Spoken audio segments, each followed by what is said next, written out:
na may kinalaman sa ilegal na droga. Ito raw umano ang dahil na sangkutang issue ng unang ginang.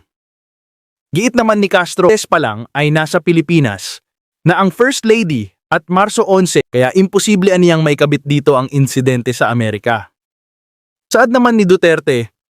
lagi ko namang sinasabi wag na tayong makinig kay Claire Castro at sa pinsan niya na si Franz Castro dahil nga ang kanilang pamilya ay hotel room at ang daming nakikita Niya na si Franz Castro dahil nga ang kanilang Sa nabanggit ninyong 7 pisong